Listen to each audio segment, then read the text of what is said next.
I had a meeting with Bill Clinton.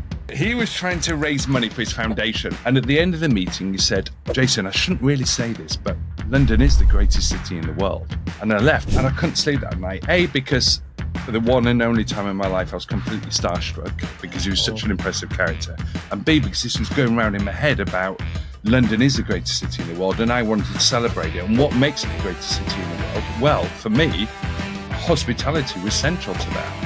We like to celebrate everything you do outside of work, everything that people enjoy. That's why people have come to London. You know, I know we say we come for the jobs and everything, but if you don't have great hospitality, who's going to want to be here?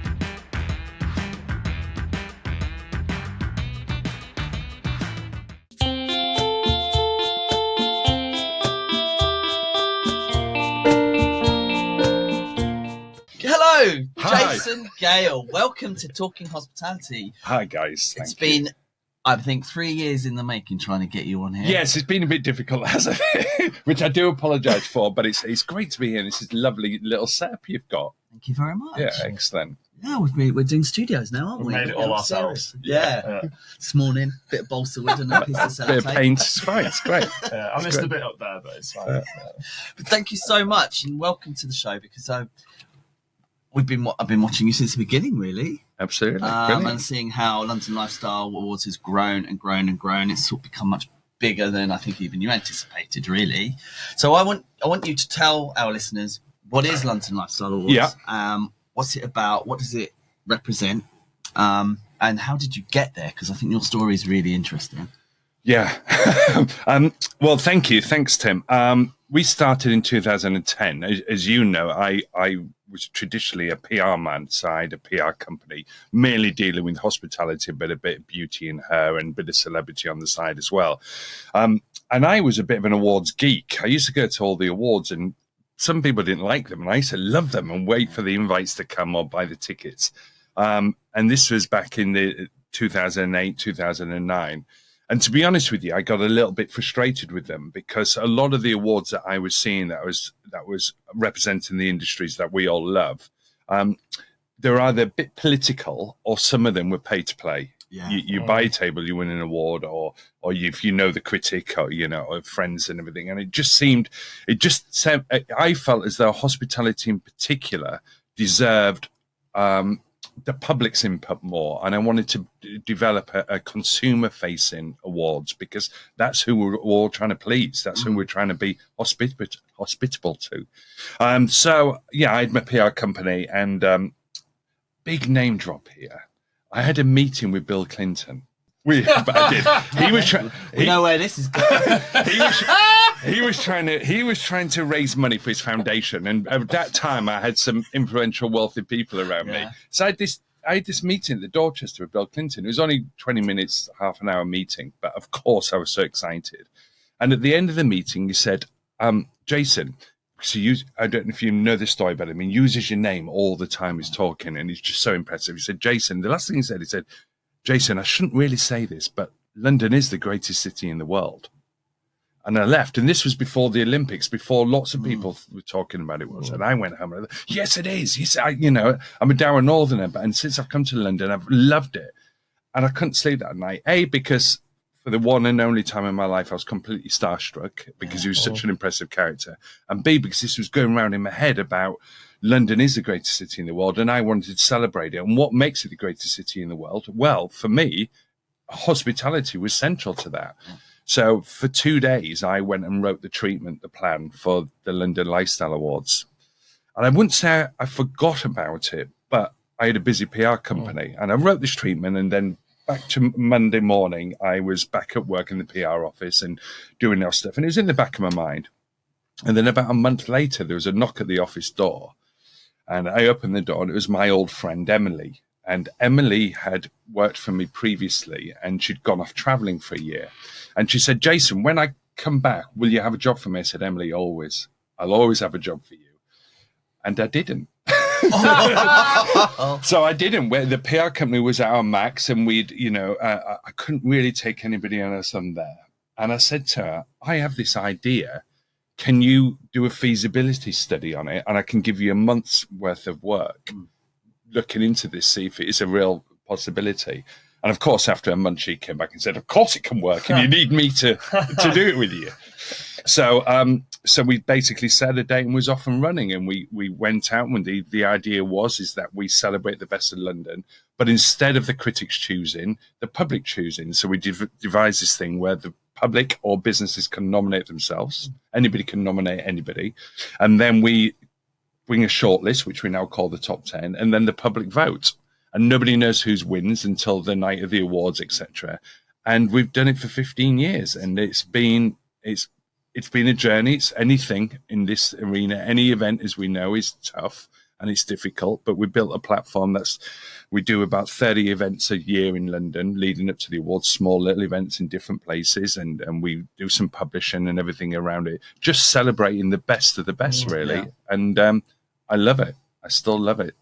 It's aging me, but I love it. Might be the 15 years that made it. Yeah, maybe. Yeah.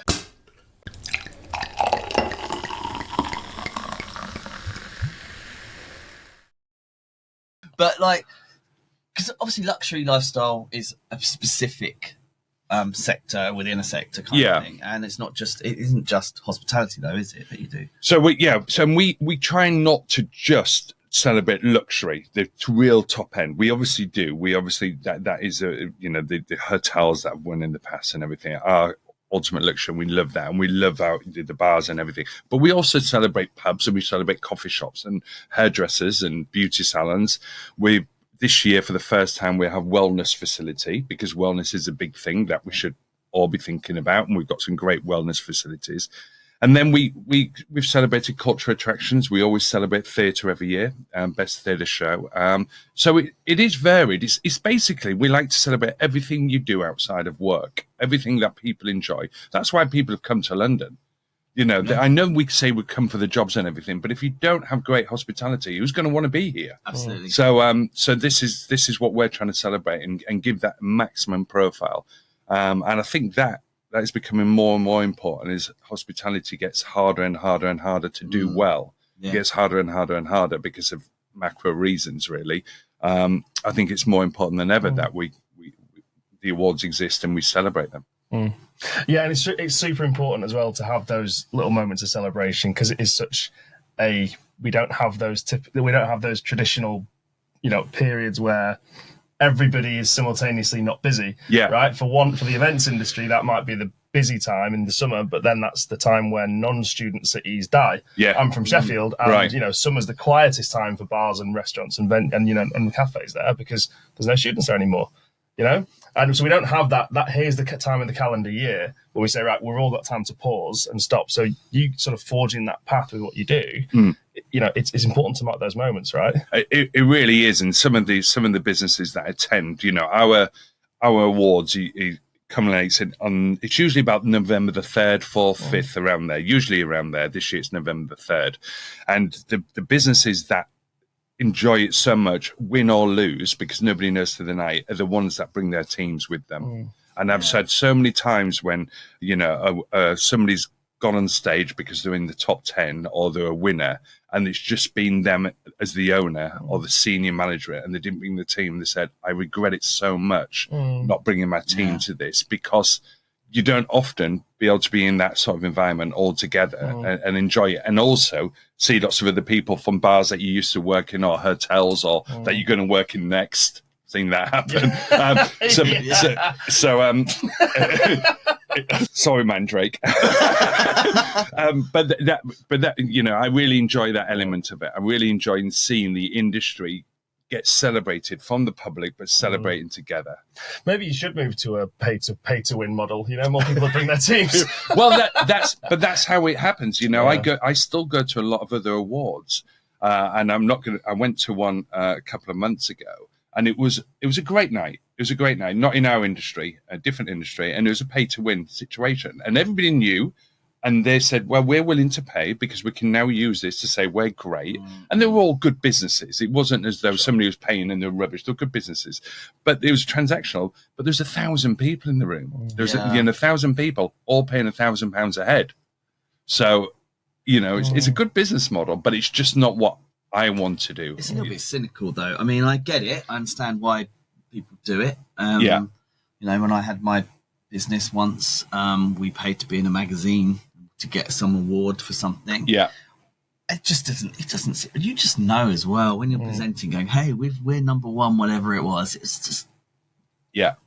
Absolutely. For one of a better phrase. Yeah. But you're absolutely right in terms of employers getting to support the teams as well and getting teams, because an employer which I work for, which will not be named, we had people going to an event, they won, and there was no one there to support them. Yeah. I mean, that is embarrassing. Yeah. Yeah. That is embarrassing. It's not like there isn't money in the pot. It's just, oh no, we're not going to invest in that. And then our guy won. It is a real shame in some businesses that just don't. We get about 2,000 nominations a year across all our categories, and you talk to the businesses, you talk to them, and you go on a journey with them throughout the year. And some of the businesses, unfortunately, they don't get the mechanic of it and how it can benefit them. And there's no cost to enter. And the night to go to the night with your team, it's a fair few pounds. It's £2.5 grand a table, £3 grand a table, whatever table you want. But you should make money back on it because of the marketing collateral that it gives, and also this camaraderie that you get when you take your team out to an expensive night and they know you've spent money on them. That is so rewarding. And I've known people that have decided to stay in their jobs because of being at not just my awards, but by being looked after properly on a night out, by doing something nice instead of just giving them McDonald's vouchers or whatever it is. They've actually gone, let's get dressed up, let's go, let's be out together because you've worked really hard. And one of the reasons we do November is because at the beginning of November, you've got to get the best out of your team for the next 6, 7, 8 weeks. They're going to be working very hard for you. Money time. Here we go. Let's get together, go out tonight, have a great time, and then don't go out again for the next 7 weeks. You can have your party in February. Yeah, absolutely. Yes, but just not on Valentine's. It's just not on Valentine's because we're busy that night. Yeah.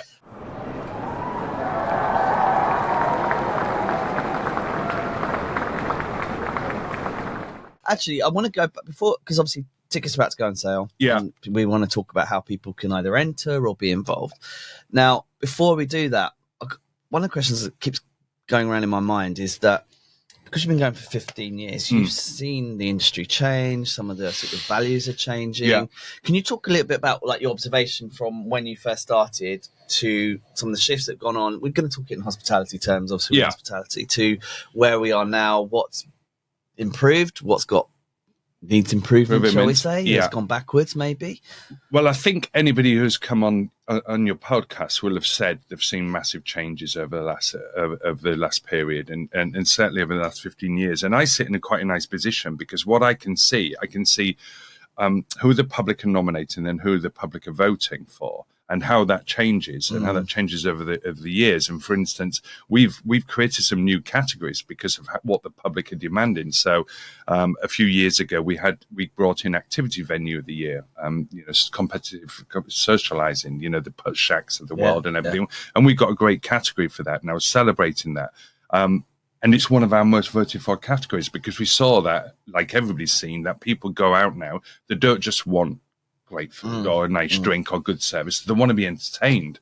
With Leo and London Cabaret Club and everything, these places that are putting in on entertainment, we've seen a rise in them doing better and better and better and better. Where at the beginning, you could, the pubs that did well, for instance, some of them didn't even serve food. The pubs that are doing well now, all the pubs that get voted for, they've all got a great menu selection and brilliant. I see that's happening a lot. And also this big movement where people like to go to a venue and start and finish at the venue now, where when I was out 7 nights a week instead of the 5 that I'm currently doing. When I first met, I know. When I first met you, Tim, I was hopping about. You'd go to 5, 6 bars, maybe have a bit to eat, and then you might do 2 or 3 clubs in a night. Probably past each other in the street. Well, exactly. All 7 nights. Yes. But that doesn't seem to happen quite as much. I think it's a much more destination experience now. And, we see this. We've just recently launched on the back of the awards a concierge service. because we've been requested over the years, where should I go, what restaurants? And I usually send them the top 10 and say, choose, they're all brilliant. But we wanted to complete that circle. But what we found is that people with the concierge, what people want to do, they want to say, we want to go there, but we want drinks before dinner, and will they play music later so we can have a little boogie around the table? Yeah, and there's lots of places doing that. So that's been a big development over the last 15 years, because it was very different 15 years ago. It wasn't like that. Do you think that's to do with the trend with alcohol not being quite so important on people's genders? A third of Gen Z don't drink, for example. Yeah. So it's more, because let's face it, if you're going out for a drink, it doesn't matter too much where the venue is by a certain period of time, realistically. No. Right? So because people are not drinking so much and a bit more health conscious, and maybe, do you think that's had an impact on the experience that people want? Yeah, I think it has, and I've seen that more in the last 4 or 5 years. Just a bit before COVID, I really started noticing that. But I think what happened with just one destination places was places like, the late night restaurant, Novikov and places like that 10, 15 years ago. I saw they entered that market, and then we had Monkey House in places where you could just go and dance. And that hurt the clubs, that hurt the high-end clubs at the time, because people were going into the club, they were thinking, well, we can dance here, and there's some hot people over there, so hopefully we'll dance together eventually. And so the people stayed in the restaurants, and then everybody else sort of cottoned onto that and thought, right, so we've got to be better entertainment later on, and the late night bars and the late night restaurants ate into that nightlife. So I think that's how you could stay in one place. I wouldn't have dreamt about being in a restaurant at 1 a.m. 15 years ago, but I think on the way back I might have been. That was a Balance on shop. Compton Street. Yes. Well, an institution that was, is brilliant.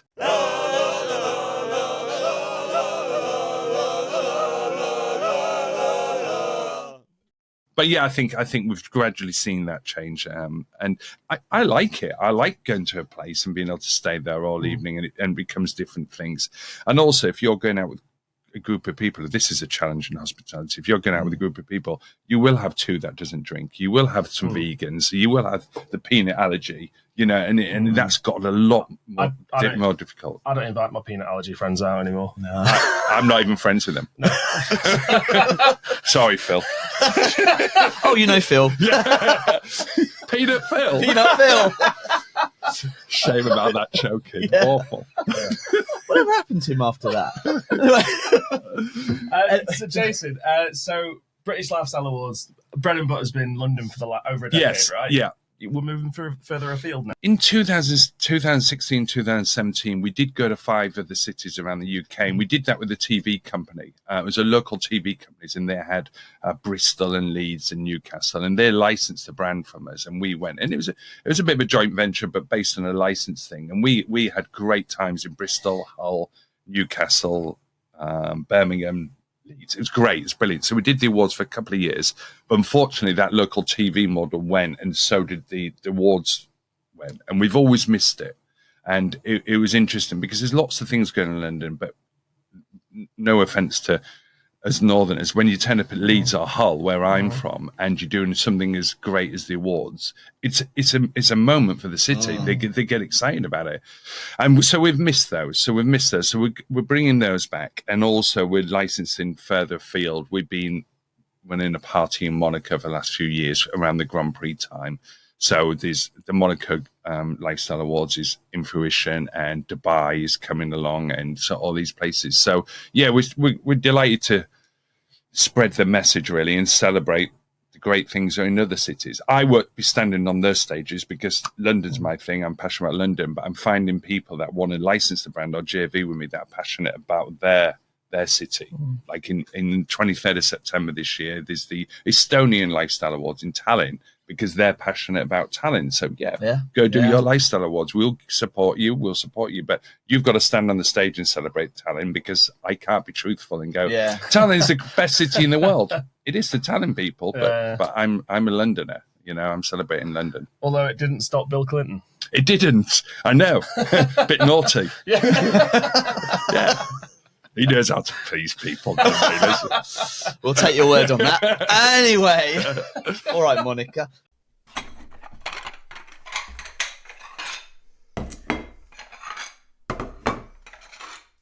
Right now, let's go into the awards. So let's say you're a business that is quite keen on saying, actually, this sounds like the kind of thing I want to be involved in. Yeah. I don't want to be paying for my to win kudos. I want to actually I want to see where we are, how we compete against other people. How can they get part of that? So we opened nominations on February the 14th, which is Love London Day, not Valentine's Day. It's Love London Day, we call it. So nominations. So anybody can nominate anybody.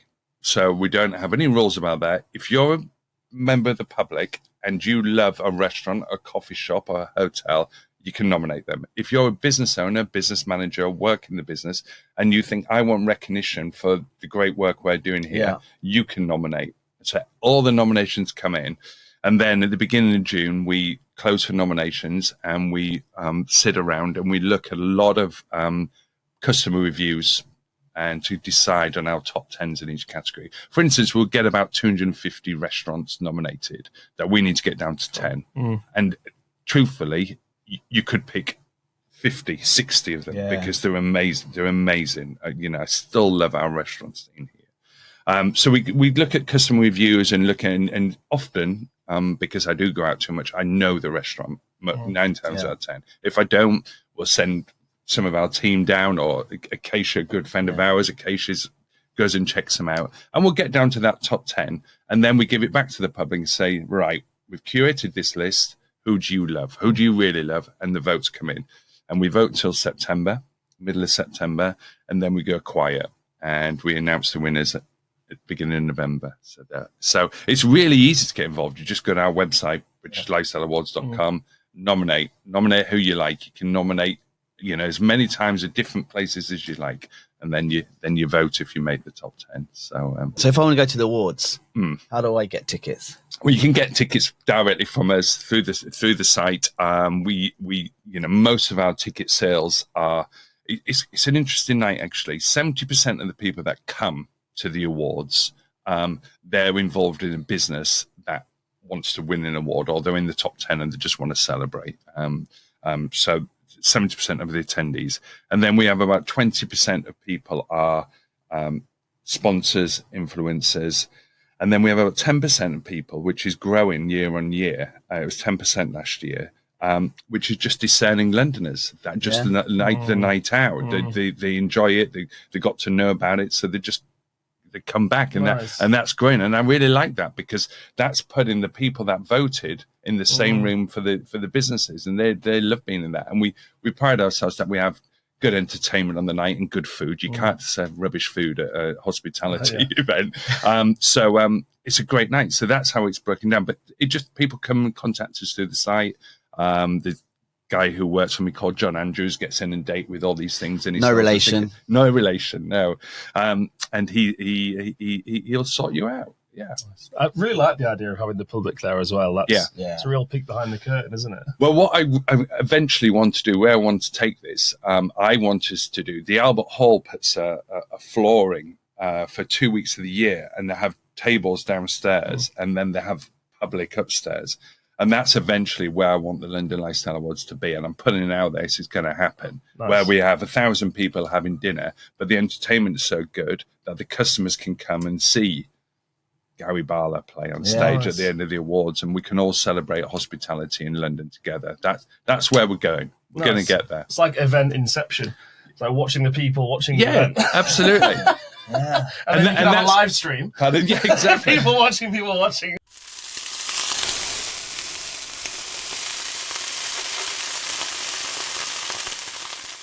Actually, I do want to ask you something before we go. Actually, we understand why you've done it, why you've gone ahead, and it's great, and I love the concept. Were there any sort of hurdles along the way that what were your biggest learning curves that would you say on? Oh, every year, I think